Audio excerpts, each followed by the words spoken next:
Hello, Bl'Artagnan here with Dare to Defy 5, the Strago Heretics robot fight.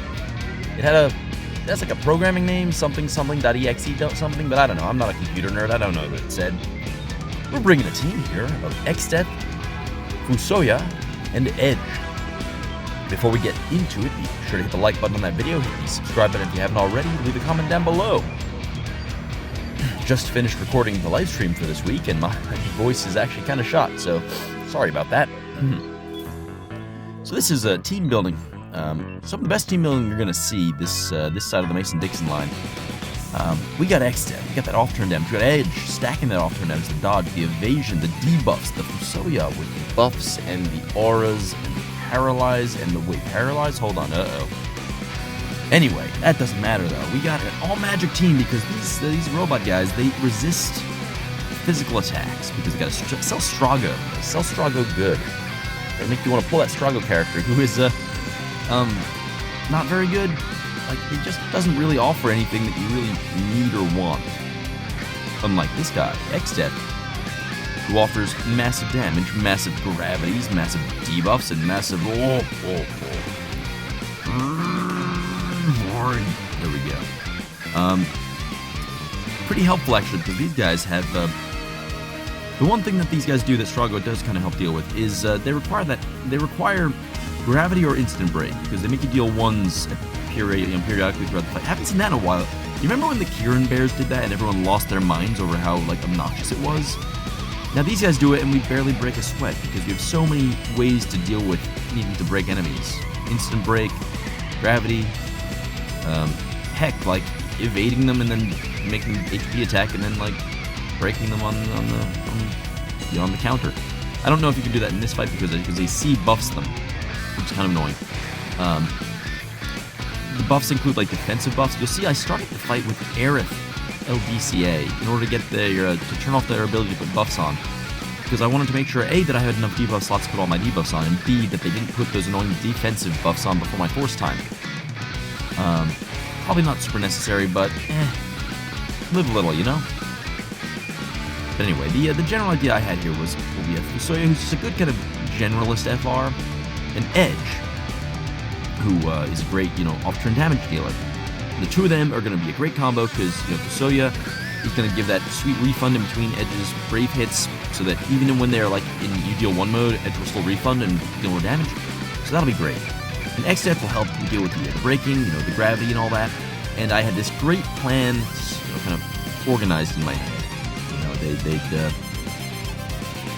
get to the point where they're going to be taking a lot of turns and stuff, and then we're just going to go ahead and hit that FR, and it's going to be all good.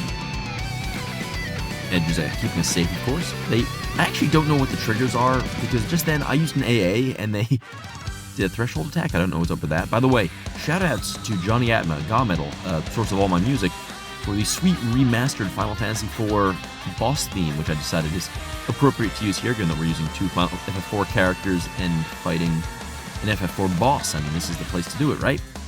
Hello, X-Dev. Edge is still actually really cool. I think I've realized my favorite thing about Edge is that he's a counter tank, effectively, who uses dagger instead of greatsword, so it just kind of opens up your team a little so you can put your greatsword somewhere else if you only have one.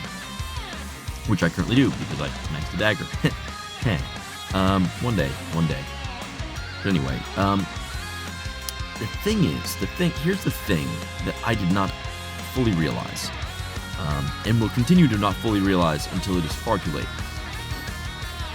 Strago FR applies his paralyze for 2 turns, which is kind of annoying if you're trying to do a counter comp, I should say, specifically.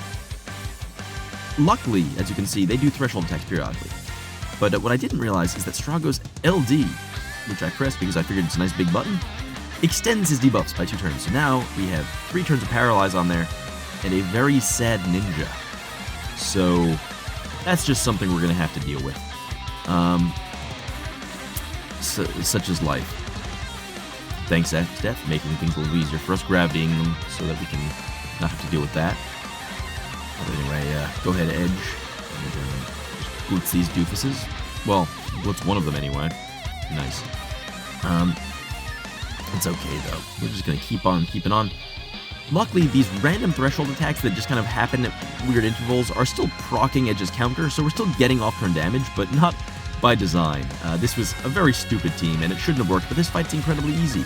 They have very little health. I believe it was calculated at the damage requirement is you need to deal 60 million damage per target in a 75-turn fight, which is just not enough these days. Case in point, I mean, XFBT effect has been chewing through them. Let me go ahead and here, just go to boom. Blow up that guy, and let's deal a finishing blow now. Just put them out of their misery. Boom. All right, there we go. Dare to Defy 5 out of the way. Stupid team, shouldn't have worked, but it did because I'm really good at this game, and not because the fight was poorly designed. Strago's copium. Anyway, thank you for watching. I'll see you in the next episode. I have to blue that guy. Shoot. Ah, dang. Adios.